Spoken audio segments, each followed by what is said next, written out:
Hello students, मैं अनूप राय। मेरे YouTube channel spark up classes पर आप सभी लोग का स्वागत है। जैसा कि आपने थंबनेल पे देखा होगा कि बीपीटी कोर्स करने के बाद विदेश में क्या करियर स्कोप रहने वाली है, इस पर आज चर्चा होगा और ए टू जेड सारी बात बताऊंगा। क्योंकि बहुत सारे स्टूडेंट कमेंट में कह रहे थे कि सर अगर हम बीपीटी कर लेते हैं तो इंडिया में ना जॉब करके अगर हम विदेश जाते हैं यानी कि अब्रॉड जाते हैं तो उसका क्या करियर स्कोप रहने वाला है। तो ए टू जेड सारी बात मैं बताऊंगा। बीपीटी आप जानते होंगे कि एक पैरामेडिकल कोर्स है और ये सबसे अच्छा पैरामेडिकल कोर्स माना जाता है। यानी कि अगर मैं पैरामेडिकल कोर्स का अगर मैं सीक्वेंस बनाऊं तो इसमें बीपीटी सबसे पहले पे आएगा। बीपीटी और बीएमएलटी ये दोनों बहुत अच्छे कोर्स माने जाते हैं। तो बीपीटी पे बहुत सारे लोग फर्स्ट पे रखते हैं, मैं भी इसको फर्स्ट पे रखता हूं। इसकी सबसे अच्छी बात है कि बीपीटी कोर्स करने के बाद आपके नाम के आगे डॉक्टर लग जाता है। बस आपको ब्रैकेट में पीटी लिखना होता है। यही एक ऐसा कोर्स है कि जिसके नाम के आगे डॉक्टर लगता है पैरामेडिकल कोर्सेज में। बाकी जितने भी पैरामेडिकल कोर्सेज हैं, चाहे वो बीएमएलटी हो, चाहे वो बीओटीटी हो, चाहे वो बीएमआरआईटी हो, कोई भी हो, किसी के नाम के आगे डॉक्टर नहीं लगता है। और हर एक स्टूडेंट सोचता है कि मेरे नाम के आगे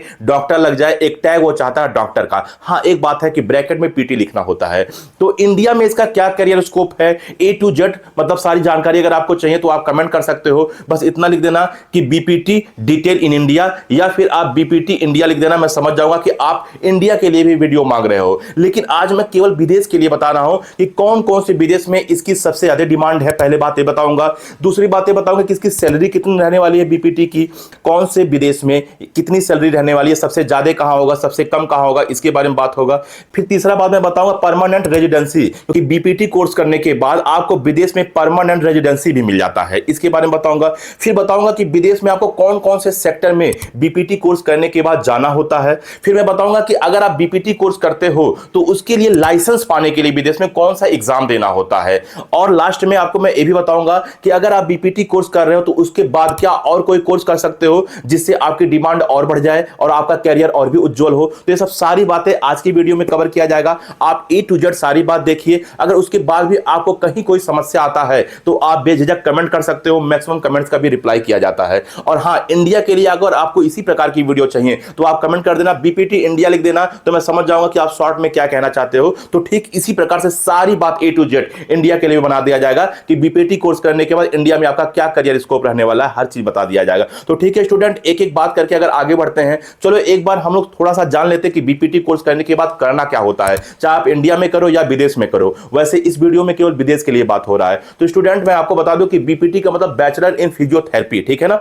अब फिजियोथेरेपी से आपको समझ में आया होगा कि अगर किसी भी व्यक्ति को कहीं कोई समस्या आ गया, जैसे दर्द हो गया या फिर मान लीजिए उसको इंजरी हो गया। मैं एग्जांपल देके समझाता हूं कि बहुत सारे गेम होते हैं, खेल होते हैं, जैसे आपका क्रिकेट का खेल है, फुटबॉल का खेल है, उसमें आप देखते होंगे प्लेयर्स को काफी बार चोट लग जाता है। उनके घुटने में, उनके पैर में, उनके कमर में या फिर उनके गर्दन में कहीं चोट लग जाता है। तो फिजियोथेरेपी का काम है कि उस चोट को सही कराए एक्सरसाइज के द्वारा। वैसे पहले तो उसका दवा होगा। मान लीजिए इंजरी ज्यादा हो गया, कहीं कुछ टूट गया है, तो टूटने के बाद पहले तो उसका ऑपरेशन होगा। ऑपरेशन होने के बाद तुरंत ऐसा नहीं हो जाता कि ऑपरेशन के ठीक बाद वह व्यक्ति, वह प्लेयर ठीक उसी प्रकार से पहले जैसा हो जाता है। तो जब पहले जैसा नहीं हो जाता, उसके मूवमेंट में कुछ कमी रहती है, उसकी फ्लेक्सिबिलिटी में कुछ कमी रहती है। तो जो बीपीटी कोर्स किए होते हैं, जो वो थेरेपिस्ट होते हैं, उनका काम है थेरेपी देना, उनको एक्सरसाइज बताना। अब अलग अलग जगह का अलग अलग एक्सरसाइज होता है। जैसे घुटने का बहुत सारे एक्सरसाइज होगा, आपका अगर पैर में कहीं मोच आ गया उसका एक्सरसाइज अलग होगा, कहीं गले में आपको कहीं मोच आ गया या दर्द है उसका एक्सरसाइज अलग होगा, शोल्डर पे कहीं दिक्कत है तो उसका एक्सरसाइज अलग होगा। स्टूडेंट मैं आपको ये भी बता दूं कि अक्सर हम लोग देखते हैं बीपीटी वाले जो होते हैं, जो जोड़ है उसके लिए एक्सरसाइज करवाते हैं। जैसे घुटना हो गया, आपका शोल्डर हो गया, आपका गर्दन हो गया, तो ऐसे जगह का एक्सरसाइज वो देते हैं, ऐसे जगह का वो थेरेपी देते हैं। बात समझ में आ गया। तो आपका काम है कि बीपीटी कोर्स करने के बाद थेरेपी देना, एक्सरसाइज करवाना। अगर कहीं दर्द हो गया है, कहीं इंजरी हो गया, कहीं पेन है घुटनों पे या आपके पैर में या आपके गर्दन में या आपके कमर में, तो उसका एक्सरसाइज करवाना। आप ये भी देखते होंगे कि जैसे जैसे उम्र बढ़ते जाता है वैसे वैसे बॉडी मूवमेंट थोड़ा स्लो होने लगता है, यानी फ्लेक्सिबिलिटी कम हो जाता है, उतना फ्लेक्सिबल बॉडी नहीं रहता है। आप खुद सोचो कि आप जब बच्चे थे तो उस समय जितनी फ्लेक्सिबिलिटी थी, क्या आज उतनी फ्लेक्सिबिलिटी है? नहीं है। इसी प्रकार से आने वाले कल में आपकी फ्लेक्सिबिलिटी और कम हो जाती है। तो उसके लिए भी एक्सरसाइज बताना। अब किसके लिए कहां समस्या है उसका एक्सरसाइज अलग अलग होता है, उसकी थेरेपी अलग अलग होता है। उस टाइम पे जाकर बीपीटी जो कोर्स किया जाता है वो उसको एक्सरसाइज बताता है और उसकी बॉडी में फ्लेक्सिबिलिटी उत्पन्न करता है। बात समझ में आया ना। और जो दर्द है, जो पेन है, उसको खत्म करने का एक्सरसाइज बताया जाता है। तो आप बात समझ गए होंगे कि बीपीटी कोर्स करने के बाद आपको काम क्या करना होता है। तो विदेश में भी आपको यही काम करना होगा, इंडिया में भी आपको यही काम करना होगा, क्योंकि अगर आपने बीपीटी कोर्स किया तो काम तो आपका सेम रहेगा। अब बात करते हैं हैं कि सर विदेश में कौन कौन सी जगह पे इसकी ज्यादा डिमांड है। वैसे विदेश मतलब अब्रॉड, बहुत सारे स्टूडेंट पूछते सर अब्रॉड माने क्या, कुछ लोगों को नहीं पता होता है। तो विदेश यानी कि अब्रॉड की बात हो रहा है स्टूडेंट। वैसे हर एक जगह इसकी डिमांड है, लेकिन सबसे ज्यादा मुख्यतः कहां कहां इसकी डिमांड है, मैं एक पेज में हर बातें लिख कर लाया हूं, आपको एक एक करके बताता हूं।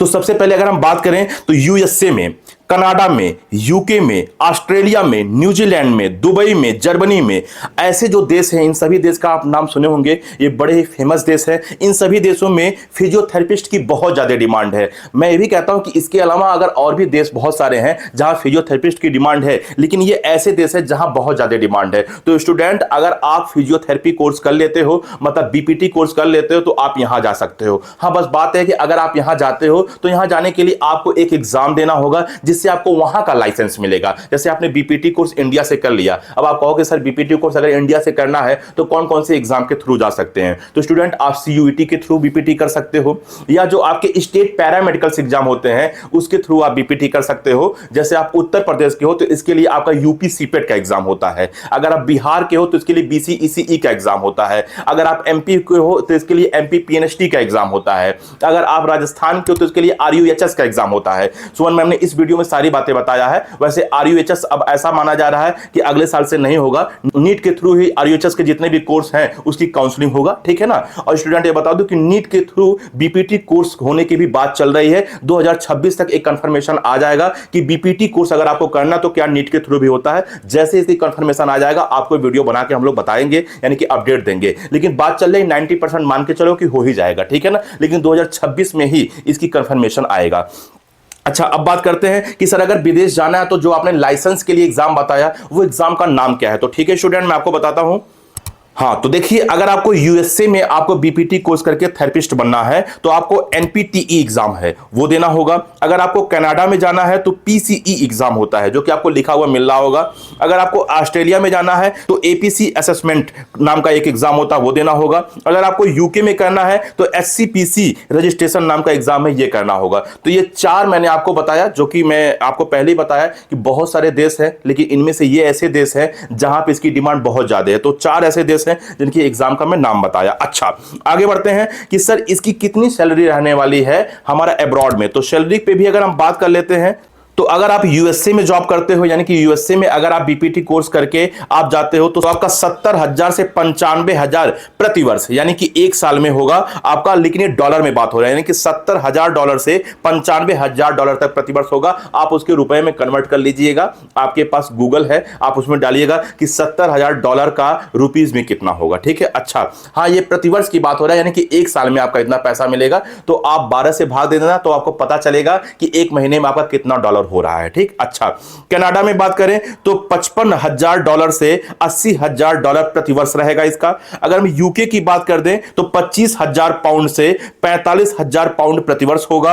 अगर हम ऑस्ट्रेलिया की बात कर लें, ऑस्ट्रेलियन डॉलर में आपका 60,000 रुपए से 90,000 रुपया प्रति वर्ष होगा, ठीक है। तो ये तो हमारा सैलरी की बात हो गया कि कहां से कहां तक होगा, वो रेंज बता दिया गया। अब देखिए आपके एक्सपीरियंस के अनुसार आपको पैसा मिलता है। जैसे मैंने यूएसए का बोला $70,000 से $95,000 तक। तो अगर आप मान लीजिए कोर्स करने के बाद गए, आपके पास उतना एक्सपीरियंस नहीं है तो आपका स्टार्टिंग 70,000 होगा। लेकिन आपके पास एक्सपीरियंस ज्यादा है और आप बहुत अच्छे कॉलेज से पढ़ के आए हो तो उस टाइम पे आपकी सैलरी ज्यादा हो सकती है, $70,000 से $80,000 हो सकता है। और भी अच्छा एक्सपीरियंस है तो $95,000 रुपए तक हो सकता है। तो एक मिनिमम और मैक्सिमम रेंज के बीच में मैंने बता दिया, ठीक है ना। अच्छा, आगे बढ़ते हैं कि स्टूडेंट अगर आप ये कोर्स करते हो तो विदेशों में कौन कौन से सेक्टर में आपको जॉब मिलेगा। तो अगर हम सेक्टर की बात कर लें तो आप हॉस्पिटल में जॉब कर सकते हो, और हॉस्पिटल में तो मैक्सिमम आप देखते हो भारत में भी बहुत सारी वैकेंसीज निकलती हैं। तो उसी प्रकार से जो अच्छे हॉस्पिटल है विदेश में वहां पे आप जॉब कर सकते हो।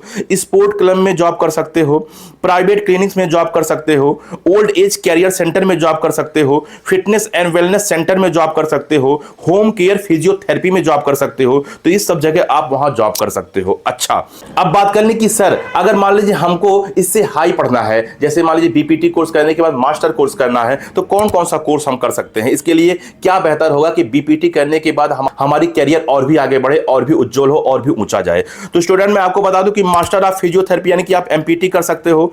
एक्सरसाइज साइंस होता है, इसको आप कर सकते हो इस कोर्स के बाद।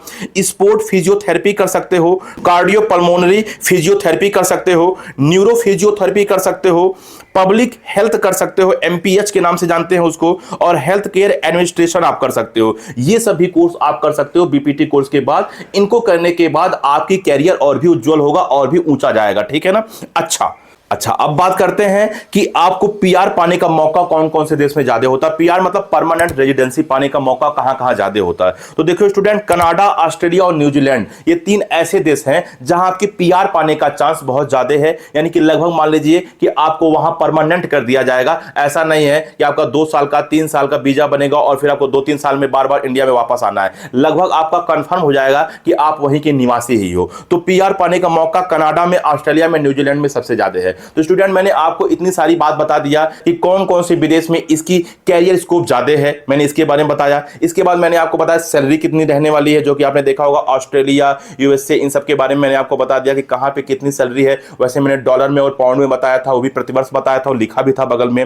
फिर आपने देखा होगा कि मैंने बताया कि कौन कौन से सेक्टर में आप जा सकते हो, और अगर आपको बीपीटी कोर्स के अलावा कोई और भी कोर्स करना है जिसकी वजह से आपकी जो भविष्य है वो उज्जवल हो, तो मैंने ये भी बता दिया कि कौन कौन सा आप कोर्स कर सकते हो, ठीक है। तो सारी बातें A to Z मैंने कवर कर दिया। अगर आपको इसके बाद भी कहीं कोई कमी नजर आता हो तो आप बेझिझक कमेंट कर सकते हो, उस पर भी वीडियो बन जाएगा। स्टूडेंट, एक बात मैं आपको और बता दूं कि अगर आपको इसी प्रकार से इंडिया के बारे में जानना है कि बीपीटी कोर्स करने के बाद इंडिया में आपका करियर स्कोप क्या रहने वाला है, किस किस सेक्टर में जा सकते हो, कौन कौन सा एग्जाम देना होता है, कब कब वैकेंसी निकलती है, कहां कहां आप जॉब कर सकते हो, तो आप बिल्कुल इससे रिलेटेड आप कमेंट कर सकते हो। बस बीपीटी इंडिया लिख देना, ये बात मैंने स्टार्टिंग में बोला, वीडियो बन जाएगा। तो ठीक है स्टूडेंट, इस वीडियो में इतना ही, मिलते हैं अगले वीडियो में, तब तक के लिए जय हिंद।